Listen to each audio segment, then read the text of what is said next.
अस्सलाम वालेकुम। उम्मीद करती हूँ सब खैरियत से होंगे। जी आज हमारी एक्सरसाइज 5.1 का क्वेश्चन नंबर 1 है solve and represent the solution on R real line. तो बच्चे हमने क्या करना है, यहाँ पे हमें इक्वेशंस गिवन होंगी, हमने उनको जस्ट सॉल्व करके सिंप्लीफाई करके रियल लाइन पे जो है वो उसको शो करवाना है। ठीक है, तो चलिए अपना फर्स्ट पार्ट देखते हैं। जी फर्स्ट पार्ट है 12x plus 30 is equal to -6। तो इसको हम इक्वेशन 1 का नाम दे देते हैं। इसको इक्वेशन 1 का नाम क्यों दिया है वो आगे जाके आपको पता चलेगा। अब बच्चे सबसे पहले तो हमने यहाँ पे सिंपल x का जो वैल्यू वो फाइंड आउट करना है। ठीक है, तो हमने इसको सिंप्लीफाई करना है। हम क्या करेंगे, जो वेरिएबल वाली अमाउंट है वो एक तरफ कर देंगे और जो कॉन्स्टेंट अमाउंट है उसको एक तरफ जमा कर देंगे। ये -6 जो है वो यहाँ ऑलरेडी यहीं पर ही है, तो ये +30 है ना, इसको भी हम दूसरी तरफ शिफ्ट कर देंगे, तो ये हो जाएगा -30। ठीक है, अब ये हो जाएगा जी 12x is equal to minus minus क्या होता है, प्लस होता है ना, लेकिन आंसर आपके पास कौन से साइन में आएगा, जो बड़ी अमाउंट के साथ। तो यहाँ बड़ी अमाउंट से माइनस है, तो ये बन जाएगा -36। अब क्योंकि हमें x का आंसर चाहिए तो दोनों तरफ किससे डिवाइड करेंगे, 12 से डिवाइड कर देंगे। तो यहाँ पे बच्चे आपका हो जाएगा 12x/12 इज इक्वल टू -36/12। तो 12 1 द 12, 12 3 द 36, ये 12 इस 12 से कैंसिल हो गया। तो बच्चे आपके पास जो x का आंसर है वो आ गया -3। अब हमने क्या करना है, अब हमने ये अमाउंट को पिक करके जो ओरिजिनल क्वेश्चन है ना, इसके अंदर हम लोगों ने x की वैल्यू पुट करनी है और देखना है कि क्या लेफ्ट हैंड साइड और राइट हैंड साइड दोनों सेम आंसर आते हैं या नहीं आते हैं। ठीक है, तो चलिए हम चेक कर लेते हैं। हम यहाँ लिखेंगे फ्रॉम इक्वेशन 1 तो हमने क्या पुट करना था, यहाँ पे जो हमारे पास ओरिजिनल क्वेश्चन है वो है जी 12x plus 30 is equal to -6, और पुट क्या करना है जी, हमने हमारे पास जो आया था वो था -3। तो यानी कि जहाँ जहाँ x लिखा है ना बच्चे, वहाँ वहाँ हमने -3 लिख देना है। ये हो जाएगा 30 इज इक्वल टू -6। एक और बात बच्चे, जब हम लोगों ने चेकिंग करनी है ना, तो जो लेफ्ट साइड पे जो भी अमाउंट है उसको लेफ्ट पे ही रहने देना है, जो राइट पे अमाउंट है उसको राइट पे ही रहने देना है। चेकिंग में आपने कोई भी चीज़ आगे पीछे नहीं करनी है, जो जहाँ लिखा है उसको वहीं पर रख के जो है हमने जस्ट चेकिंग कर लेनी है। ठीक है, ये हो जाएगा जी -36 प्लस 30 इज इक्वल टू -6। अब -36 प्लस 30 है तो माइनस प्लस माइनस, तो ये आपके पास आ जाएगा -6 इज इक्वल टू -6। तो ये दोनों हमारे पास जो आंसर क्या आगे सेम आ गए। अब जो बच्चे मेन काम है वो क्या है कि हमने रियल लाइन पे जो है वो अपने नंबर को, जो हमारा x का जो आंसर है उसको शो करवाना है। ठीक है, ये जो आंसर आया है ना बच्चे, ये जस्ट हमने अपनी जो है वो हमने सेटिस्फेक्शन के लिए किया था कि दोनों साइड्स इक्वल आते हैं या नहीं आते हैं। जो मेन रियल लाइन पे हमने नंबर शो करवाना है वो हमने x का आंसर शो करवाना है। ठीक है, तो चले हम लोग एक लाइन ड्रॉ कर लेते हैं जी। ये मैंने जी लाइन जो है वो ड्रॉ की। ओके, यहाँ से इसको साइड पे करते हैं।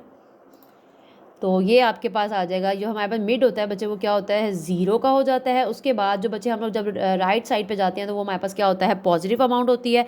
जबकि नेगेटिव साइड पे हमारे पास क्या होती है, जो लेफ्ट साइड पे होती है तमाम नेगेटिव अमाउंट होती है। ठीक है, तो ये हमारे पास रियल लाइन है। तो यहाँ पे हम, अच्छा अब आपने को क्योंकि स्केल से बनाना है ना आप लोगों ने, तो आपने जो गैप है वो बराबर रखना है। तो मैं तो ये रैंडम जो है वो बना रही हूँ, तो जस्ट अपने काम के लिए। ठीक है, तो यहाँ पे आ जाएगा 1, इधर आ जाएगा 2, इधर आ जाएगा 3 और इधर आ जाएगा 4। ये सारे पॉजिटिव हो गए।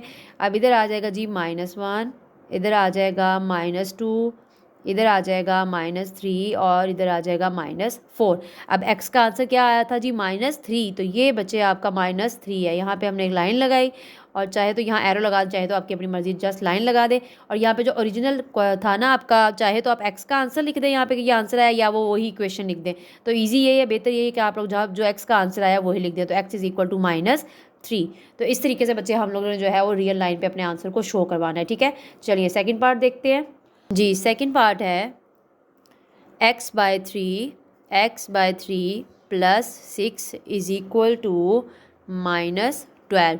तो जैसे कि बच्चे आप देख रहे हैं लेफ्ट साइड पे हमारे पास जो है एक अमाउंट फ्रैक्शन में और एक सिंपल है। तो हम यहाँ सपोज कर लेते हैं कि 6 के नीचे क्या है, 1 है। अब हम इसका एलसीएम ले लेंगे, तो ये हो जाएगा 3।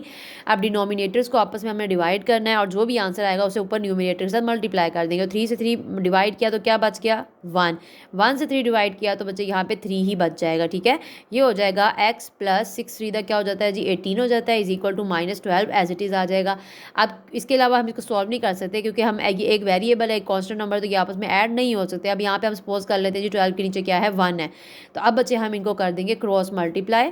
तो यहाँ पे हो जाएगा x plus 18 as it is आ जाएगा, क्योंकि हमने उसको 1 से मल्टीप्लाई किया, और ये हो जाएगा 3 मल्टीप्लाई -12। ठीक है जी, तो ये आ जाएगा x plus 18 is equal to -36। अब x की हमने क्योंकि वैल्यू फाइंड आउट करनी है तो हम जो भी x के साथ अमाउंट लिखी है उसको दूसरी साइड पे भेज देंगे। तो ये प्लस का 18 है, वहाँ जाकर क्या हो जाएगा माइनस का 18, -36 और माइनस का 18। तो ये बच्चे आपके पास आंसर आ जाएगा माइनस का 54। तो ये अभी आपका x का जो है वो आंसर आया। अब हमने क्या करना है, ये जो x का जो भी आंसर आया इसे अपने ओरिजिनल क्वेश्चन में जो हमने पुट करना है, ठीक है। अच्छा बच्चे, प्रीवियस क्वेश्चन में जो है वो मैंने चेक का वो हेडिंग नहीं दी है, तो आपने वहाँ पे अब जो हमने जब वैल्यू पुट करनी है ना तो साथ में आपने उसकी हेडिंग भी देनी है। अब हम लिखते हैं यहाँ लिखेंगे जी चेक, और आप लिख दें put x is equal to -54। तो हमारे पास क्वेश्चन क्या था जी, x/3 plus 6 is equal to -12। तो x की जगह पे क्या आ जाएगा -54/3 प्लस 6 इज इक्वल टू -12। अब ये 6 के नीचे कुछ नहीं है तो हम यही सपोज करते हैं यहाँ पे नीचे 1 है, और इसका जब एलसीएम लिया तो ये आ जाएगा 3। डिनोमिनेटर्स आपस में कैंसिल होंगे तो पीछे क्या रह जाएगा 1। 1 और 3 आपस में डिवाइड होंगे तो यहाँ पे आ जाएगा 3। अब ये आ जाएगा जी माइनस का 54 प्लस 6×3 इज इक्वल टू -12 जो है वो एज इट इज़ आ जाएगा। अब माइनस का 54 को +18 किया हमने तो ये बच्चे हमारे पास बन जाएगा -36/3 इज इक्वल टू क्या आ गया -12। अब इसको अगर आप डिवाइड कर दें तो ये बन जाएगा 12। तो ये बच्चे आपके पास आएगा -12 इज इक्वल टू -12। तो हमने चेकिंग कर ली, दोनों साइड्स आपस में क्या आ गई इक्वल आ गई। अब जो मेन काम है हमारा वो क्या है कि जी हम लोगों ने अपने जो हमारा x आंसर आया था यानी जो 54 है इसको हम लोगों ने रियल लाइन पर शो करवाना है। तो चलिए हम स्केल ले लेते हैं। तो ये बच्चे हमने स्केल ले लिया और हमने अच्छा अब ये हमारे पास क्योंकि 54 है, चले यहाँ पे हम डायग्राम बना लेते हैं या नीचे कर लेते हैं। हमारे पास बच्चे 54 है ना, तो हमने क्या करना है चाहे आपकी मर्ज़ी है 5 का गैप कर लें, चाहे आपकी मर्ज़ी है 10 का गैप कर लें, ठीक है। तो मैं तो 10 का गैप करूँगी। तो पहले हम ज़रा ये लाइन ड्रॉ कर लेते हैं कुछ इस तरीके से। इधर से ये जी हमने लाइन ड्रॉ कर ली, ठीक है। तो 10 स्केल को वापस कर देते हैं जी। तो यहाँ पे आप देखें मिड में आपने क्या लिख लेना है जी, मिड में हमारा आ जाता है इधर से 0। अब इस साइड पे जाएंगे तो पॉजिटिव नंबर, तो मैं 10 से करूँगी, ठीक है जी। 10, 20, 30, 40 एंड इधर आ जाएगा 50 और 60। जो x का जो भी आंसर है ना उससे एक आधा नंबर ऊपर करना है आपने, ठीक है। अब ये हो जाएगा जी -10, -20, फिर आ जाएगा आपके पास -30, फिर आ जाएगा -40, देन जी हो जाएगा -50 और इधर आ जाएगा -60, ठीक है। तो अब हमारा जो x की वैल्यू वो क्या है -54। तो 54 किसके दरमियान में आता है 50 और 60 के दरमियान में आता है ना, नेगेटिव साइड पे हम जाएँ तो थोड़ा सा आगे करके काउंट कर लें, बल्कि आप ऐसे कर लें 1 2 3 4। तो ये आपका जी 54 है। यहाँ पे हम लिख देंगे x इज इक्वल टू -54। तो ये बच्चे आपका सेकंड पार्ट भी सॉल्व हो गया। चलिए नेक्स्ट देखते हैं जी। थर्ड पार्ट है जी हमारे पास x/2 minus 3x/4 is equal to 1/12। तो इस साइड वाले का पहले हम लोग अलग से पहले एलसीएम ले लेते हैं। तो 2 और 4 का बच्चे एलसीएम लेंगे तो हमारे पास 4 आएगा। कैसे आएगा वो चेक कर लेते हैं। 2 4 इसका एलसीएम ले लें, 2 1 द 2 2 2 द 4 और ये 1 वैसे ही 2 1 द 2। तो इन दोनों को मल्टीप्लाई किया तो क्या आ गया 4 आ गया। अब डिनोमिनेटर्स को आपस में डिवाइड करें तो यहाँ बच जाएगा 2 और यहाँ पे अगर 4 को 4 से डिवाइड करते हैं तो क्या बच जाएगा 1। ये हो जाएगा आपके पास 2x माइनस 3x और ये 1/12 जो है वो एज इट इज़ आ जाएगा, ठीक है जी। अब ये 2x माइनस 3x है, यानी कि हमारे पास आंसर तो वो आता है जो बड़ी अमाउंट के साथ है, ठीक है। तो 2 में से -3 कर दिया तो आपके पास क्या बच जाता है माइनस का x/4 इज इक्वल टू 1/12। अब बच्चे इसे क्रॉस मल्टीप्लाई कर दें तो ये 12 को -x से मल्टीप्लाई किया तो ये हो जाएगा -12x इज इक्वल टू 4। अब क्योंकि हमें x का आंसर चाहिए तो -12 से जो है वो दोनों तरफ हम क्या कर देंगे डिवाइड कर देंगे। तो ये बच्चे आपका कुछ इस तरीके से हो जाएगा -12x over -12 is equal to 4 over minus दरमियान में आ जाएगा और 12 हो गया। ये 12 ये मतलब -12 कैंसिल हो जाएगा। 4 1 द 4 4 3 द 12। तो आपके पास जो x है बच्चे उसका आंसर आ गया -1/3। अब -1/3 को पहले हम अपने ओरिजिनल जो क्वेश्चन है इसमें पुट करके देख लेते हैं। तो चलिए चेक हमने क्या चेक करना है जी, x इज़ इक्वल टू -1/3। तो हमारे पास क्वेश्चन था x/2 x/2 minus 3x/4 is equal to 1/12।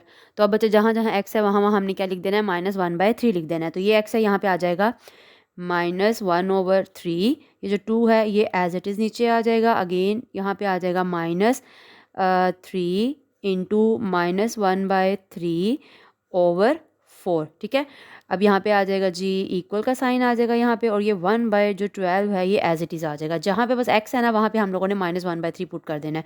अब बच्चे अगर आप देखें तो यहाँ पे आपके पास ये माइनस का 1/3 और ये ओवर में 2 है, तो ये जो ओवर में 2 है ये डिवाइड हो रहा है ना, तो इसको हम लोग डिवाइड के साइन के साथ जो है ऊपर ले आएंगे। कैसे, ये माइनस का 1/3 एक साइड पे कर दिया, यहाँ लगाएंगे डिवाइड और यहाँ पे लिख देंगे 2 माइनस। अब से देखें ये माइनस और ये माइनस क्या हो जाएगा, प्लस, ये 3 इस 3 से हो गया कैंसिल, तो 1/4 is equal to 1/12 as it is आता जाएगा। ठीक है, अब ये डिवाइड है तो डिवाइड किस में चेंज हो जाता है बच्चे, मल्टीप्लाई में चेंज हो जाता है। जब ये डिवाइड को जैसे ही हम मल्टीप्लाई में चेंज करते हैं तो जो उसकी अगली अमाउंट होती है वो उल्ट हो जाती है। कैसे, अगर जो भी अमाउंट है यानी कि जो बटा वाली वो ऊपर आ जाएगी और जो ऊपर वाली है वो कहाँ आ जाएगी, वो नीचे आ जाएगी। ठीक है, तो इस तरीके से ये हो जाएगा -1/3 डिवाइड जो है वो मल्टीप्लाई में चेंज हो गया और अगली अमाउंट का रेसिप्रोकल हो जाएगा, वो बन जाएगी 1/2 प्लस 1/4 एज इट इज़ आ गया इज इक्वल टू 1/12।